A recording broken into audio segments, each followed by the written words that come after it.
Shri Ram channel के दर्शकों को मेरा बार बार नमन। मेरे मित्रों, मैं आशा कर रहा हूं कि आप लोग मुझे देख रहे हैं, लाइक कर रहे हैं, सब्सक्राइब कर रहे हैं और मुझे जन जन तक मेरी वाणी को पहुंचा भी रहे हैं। मेरे मित्रों, कल मैंने बताया था वशिष्ठ जी श्री रामचंद्र जी को उपदेश दे रहे हैं। आगे की गाथा जोड़ रहा हूं। वशिष्ठ जी कह रहे हैं कि ए राघव, तुम्हारा मन उत्तम गुणों से इस समय परिपूर्ण है। तुम हमारे योग्य शिष्य हो और मैं तुम्हारे लिए योग्य गुरु हूं। तुम्हें प्रश्न करना भली प्रकार से ज्ञात है। तुम कही हुई बात को विशेष रूप से समझ लेते हो, इसलिए आदर पूर्वक मैं उपदेश देने के लिए तुम्हें उद्धत हुआ हूं। कह रहे हैं अब तुम अपनी बुद्धि को रजोगुण और तमोगुण से हटा करके शुद्ध सत्य गुण का अनुसरण करने वाली है अपने आत्मा में स्थापित करके ज्ञानोपदेश श्रवण करने के लिए तैयार हो जाओ। प्रश्नकर्ता में जितने गुण होने चाहिए वो सारे के सारे तुम में गुण विद्यमान है और मुझे उपदेश देने के लिए जैसे समंदर में तमाम रत्न भरा रहता है उसी प्रकार मेरे अंदर ज्ञान भरा हुआ है।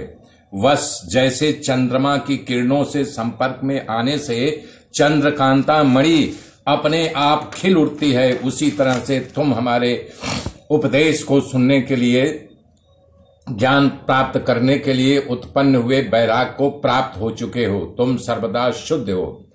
तुम बाल्य अवस्था से ही शुद्ध विस्तृत चित्त वाले अविच्छिन्न सद्गुणों के साथ अब आगे बढ़ते चले आ रहे हो। जैसे कमल होता है अपने सारे तंतुओं को बढ़ाने के लिए लगाव में एक डोरी में बंधा रहता है, इसलिए तुम बाल्यावस्था से लेकर के इस अवस्था तक तुम्हारा ज्ञान तुमको परिपूर्ण अवस्था में ला दिया है। तुम इस कथा के सुनने के योग्य अधिकारी हो।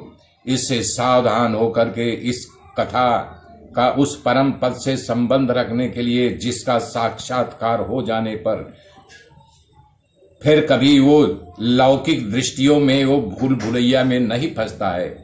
हे श्री राम, संसार रूपी विष के आवेश से, विभूषिका से बड़ी दुस्सह जो है दर्द होता है, उसका विष निवारण गरुणा मंत्र से ही ये विष को दूर किया जाता है।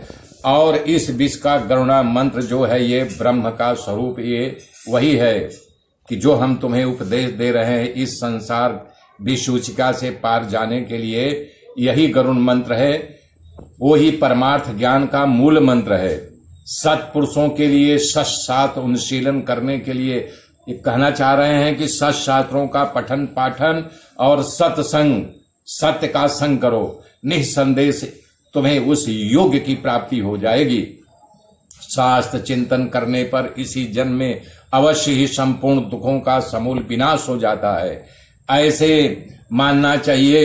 इसलिए उस शील सत्पुरुषों का अवहेलना की दृष्टि से कभी नहीं देखना चाहिए, जिससे विवेकी पुरुष को सम्यक दृष्टि की प्राप्ति उपलब्धि हो चुकी है।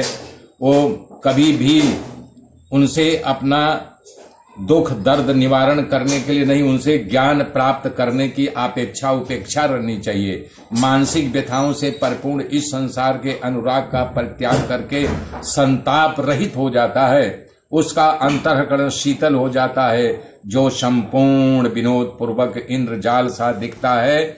जैसे ही ज्ञान की प्राप्ति होगी तुम्हारा इंद्रजाल कटने लगेगा।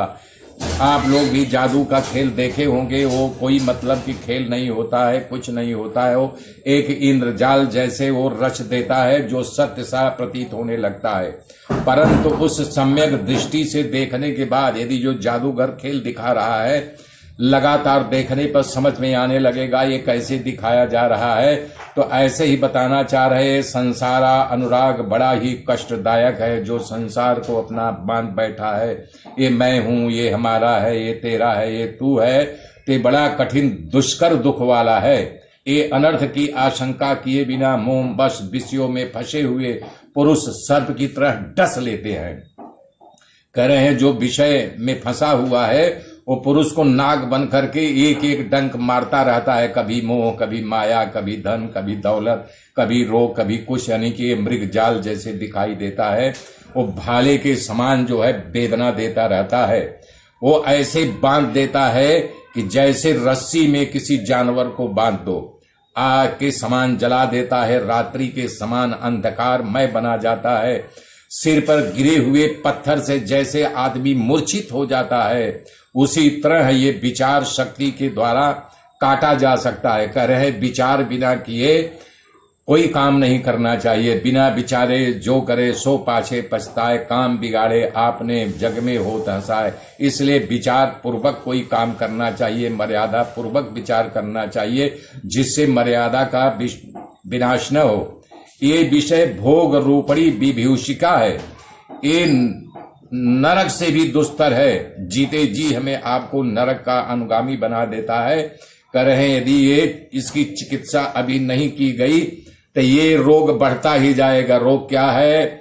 ये संसार, ये मैं, ये मेरा, ये तू, ये तेरा, ये मृग तृष्णा है। इसमें फंस करके आदमी बाहर नहीं निकल पाएगा। मेरे मित्रों बने रहिए, मैं आगे की गाथा कल जोड़ूंगा। तब तक के लिए जय श्री राम, जय श्री राम, जय श्री।